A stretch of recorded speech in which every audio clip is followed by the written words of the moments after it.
सुप्रभात प्यारे छात्रों, मैं आशा करती हूँ कि आप सभी कुशल पूर्वक होंगे। मैं आपकी हिंदी की अध्यापिका प्रेमचंद मेमोरियल पब्लिक स्कूल से तीसरी कक्षा में आपका स्वागत करती हूँ। बच्चों, आज हम आपकी हिंदी भाषा की पाठ्य पुस्तक आकांक्षा का पाठ 9 पढ़ेंगे, जो पृष्ठ नंबर 44 पर है। अपनी हिंदी भाषा की पाठ्य पुस्तक निकालिए और पृष्ठ नंबर 44 पर आइए। पाठ 9, कुछ काम करो। बच्चों, यह एक कविता का शीर्षक है, जो कविता मैथिली चरण गुप्त द्वारा लिखित है। इस कविता के माध्यम से मैथिली चरण गुप्त मनुष्य रूपी जीवन का महत्व बता रहे हैं। आइए इस कविता को पढ़ते हैं और मनुष्य जीवन का महत्व समझते हैं। नर हो न निराश करो मन को, कुछ काम करो, कुछ काम करो, जग में रहकर कुछ नाम करो। इन पंक्तियों के माध्यम से कवि कहते हैं कि नर हो न निराश करो मन को, कि तुम नर हो, मनुष्य हो, इसलिए अपने मन को निराश मत करो, क्योंकि सारे संसार में एक मनुष्य ही ऐसा प्राणी है जिसके पास देखने, बोलने, सुनने के साथ साथ सोचने समझने की भी शक्ति है।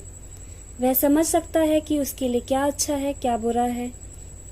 यदि निराशा है तो वह निराशा से अपने आप को आशा की ओर ले जा सकता है। इसलिए कुछ काम करो, कुछ काम करो, जग में रहकर कुछ नाम करो। यदि आपको मनुष्य का जीवन मिला है तो कुछ काम करो और जग में रहकर अपना नाम करो।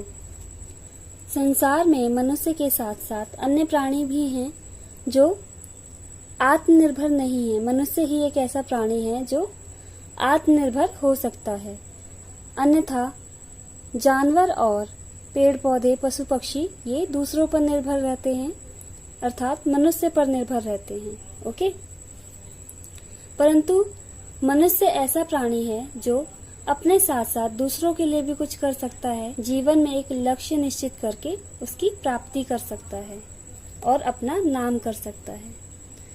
यह जन्म हुआ किस अर्थ अहो, समझो जिससे यह व्यर्थ न हो। कुछ तो उपयुक्त करो तन को, नर हो न निराश करो मन को। कवि कहते हैं कि यह जन्म हुआ किस अर्थ अहो, यह जन्म किस लिए हुआ है, इसका अर्थ समझो। कि आपको मनुष्य का जीवन क्यों मिला है, इसका अर्थ समझो। आपको किसी अन्य प्राणी का भी जन्म मिल सकता था जो दूसरों पर निर्भर रहते हैं, जैसे पशु पक्षी, या फिर उनका एक निश्चित दायरा होता है, उनके जीवन का एक निश्चित दायरा होता है कि उन्हें अपना भोजन ग्रहण करना है, अपने बच्चों का पालन पोषण करना है, बस इतना ही। परंतु मनुष्य का जन्म अपने साथ साथ दूसरों के हित के लिए भी होता है। तो कवि कहते हैं कि यह समझो कि आपका जन्म मनुष्य रूपी प्राणी में क्यों हुआ है। समझो जिससे यह व्यर्थ न हो। अपने जीवन को एक लक्ष्य दीजिए ताकि यह जीवन व्यर्थ न हो। आप अपने जीवन में एक लक्ष्य निर्धारित कीजिए जिससे आप अपने लक्ष्य की प्राप्ति कर सकें, जग में अपना नाम कर सकें और आपका यह जीवन सफल हो जाए। कुछ तो उपयुक्त करो तन को, नर हो न निराश करो मन को।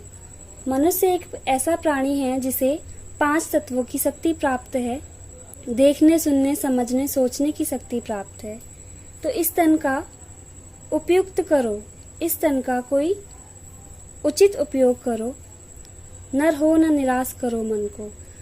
तुम नर हो, मनुष्य हो, तुम्हें मन चाही शक्तियां प्राप्त हैं, अर्थात तुम सोच सकते हो, समझ सकते हो, अपना अच्छा बुरा जान सकते हो, अपने साथ साथ दूसरों का हित भी कर सकते हो। इसलिए निराश नहीं हो, जीवन में आने वाली परेशानियों का सामना करें और निराशा को त्याग कर आशा की ओर बढ़े। प्रभु ने तुझको कर दान किए, सब वांछित वस्तु विधान किए। तुम प्राप्त करो उनको न अहो, फिर है किसका यह दोष कहो। समझो न अलभ्य किसी धन को, नर हो न निराश करो मन को। इन पंक्तियों के माध्यम से कवि कहते हैं कि प्रभु ने, ईश्वर ने तुझे कर दान किए हैं। कर का अर्थ है हाथ। ईश्वर ने तुम्हें हाथ दिए हैं। सब वांछित वस्तु विधान किए। वांछित का अर्थ है मन चाहा, मन चाही वस्तुएं प्राप्त करने के लिए। तुम उनको प्राप्त करो, उनको न अहो, उनको त्यागो नहीं।